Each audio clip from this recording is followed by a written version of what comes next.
Welcome to Telangana వెలుగు. నేను మీ రాజు. ఈ మధ్య కాలంలో ఎక్కడ చూసినా లవ్ జిహాద్, మత మార్పిడి జిహాద్, ఈ మధ్య కాలంలో జాబ్ జిహాద్ కూడా మొదలైందని చెప్పేసి అంటారు. సో ఇది నేను చెప్తున్నటువంటి మాట కాదు, రీసెంట్ గా జరిగినటువంటి ఒక సంఘటననే మరీ ఈ విధంగా, అంటే వారి మతం కోసం ఈ విధంగా చేస్తున్నారా? చదువు రాని వాళ్ళు అదే విధంగా చేస్తున్నారు, చదువుకొని మంచి పొజిషన్ లో ఉన్నవారు కూడా ఇదే పని చేస్తున్నారు.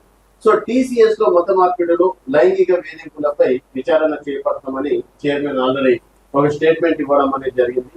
సో ఈ మధ్య టీసీఎస్ లో ఎవరైతే హెచ్ఆర్ గా ఉంటారో వాళ్ళు కొత్తగా జాయిన్ అయ్యేటువంటి అమ్మాయిలను, అంటే 21 సంవత్సరాల నుంచి 28 సంవత్సరాల లోపల ఉన్నటువంటి కేవలం అమ్మాయిలను టార్గెట్ తీసుకొని మతపరమైనటువంటి ఇబ్బందులు కలిగిస్తూ తర్వాత లైంగిక వాంఛలు తీర్చాలని చెప్పేసి ఈ విధంగా రకరకాల ఏదైనా చిన్న మిస్టేక్ చేసిన దాన్ని పెద్దగా చూపించి లోపరుచుకునే ప్రయత్నాలు చేయడం కావచ్చు. ఇది ఇప్పుడు నుంచి దాదాపు 2 సంవత్సరాల నుంచి జరుగుతుందంట.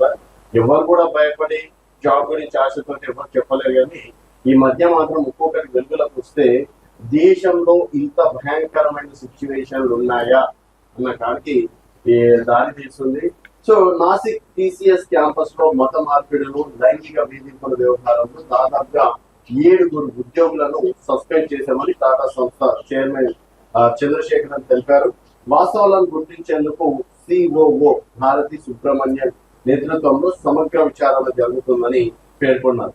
కాగా ఆసిఫ్, షఫీ, షారుఖ్, రాజా, తైసిఫ్, డానిష్ అనే ఉద్యోగులు లైంగిక వేధింపులకు పాల్పడ్డారని పలువురు మహిళా ఉద్యోగులు ఫిర్యాదు చేశారు.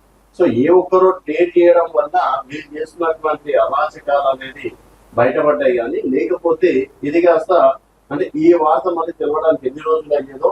సో ఈ విధంగా అంటే మనం చదువుకునేటప్పుడు కావచ్చు, అసలు ఈ మధ్య కాలంలో మన దగ్గర మేము ఏ మతాలను నమ్మమని చెప్పేసి గొప్ప గొప్ప చెప్పుకుంటారు. ఇప్పుడు ఎగ్జాంపుల్ ప్రకాష్ రాజ్ లాంటి కేవలం హిందూ మతం పైన మాత్రం పడి ఏడుస్తుంటాడు, రోజంతా ఏడుస్తుంటాడు. మిగతా మతాల జోలికి మాత్రం అస్సలు వెళ్ళదు. ఎందుకంటే తను ఒక క్రిస్టియన్ అని చెప్పేసి ఈ మధ్యకాలంలో వారి యొక్క తల్లి గారి యొక్క జీవన సంస్కారాలు కావచ్చు, తర్వాత భాషలు కూడా ఒక వీడియోలో చెప్పడం అనేది జరిగింది. ఈ విధంగా అంటే నాస్తికులం అని చెప్పేసి చెప్పుకుంటారు, తర్వాత హిందూ మతం పైన మాత్రం దాడి చేస్తారు. సో మరి వీళ్ళకి సంబంధించి ఏ ఒక్కరు ఎందుకు మాట్లాడట్లేదు? అదే ఒక చిన్న సంఘటన ఏదో చేసినామని చెప్పేసి ఏదైనా ఇష్యూ చెప్తే మాత్రం ఏదో దేశంలో అల్లకపోవడం జరిగింది. ఇక్కడ 7 హెచ్ఆర్ పొజిషన్ లో మంచి పొజిషన్ లో ఉంది. కేవలం హిందూ అమ్మాయిలని ఒక మతం వర్గాన్ని టార్గెట్ చేసి ఈ విధంగా లైంగిక వేధింపులు కావచ్చు, మత మార్పిడులకి, అది కూడా అంత పెద్ద టీసీఎస్ కంపెనీ ఒక అంటే మాక్సిమం అక్కడ వచ్చేది అంత డిగ్రీ చదువుతున్నారు కదా, డిగ్రీ పీజీ చేసుకుని మాత్రమే ఆ ఉద్యోగాలకు రావడం అనేది జరుగుతుంది. సో మరి వాళ్ళ చదువులు ఏమైనాయి, వాళ్ళ చదువులను కూడా ఇవే ఏమైనా బుద్ధీస్తున్నారా ఈ మధ్యకాలంలో అన్నది ప్రస్తుతం దేశంలో చర్చనీయాంశమైనటువంటి టాపిక్ గా మారడం అనేది జరిగింది. మరి దీనిపైన అంటే ఈ ఇష్యూ పైన మీ అభిప్రాయాలు కింద కామెంట్ రూపంలో తెలియజేయండి. నిజంగా కార్పొరేట్ కంపెనీలలో ఈ విధంగా జరుగుతున్నాయి అనేది కూడా మీ అభిప్రాయాల కింద కామెంట్. చూస్తూనే ఉండండి తెలంగాణ.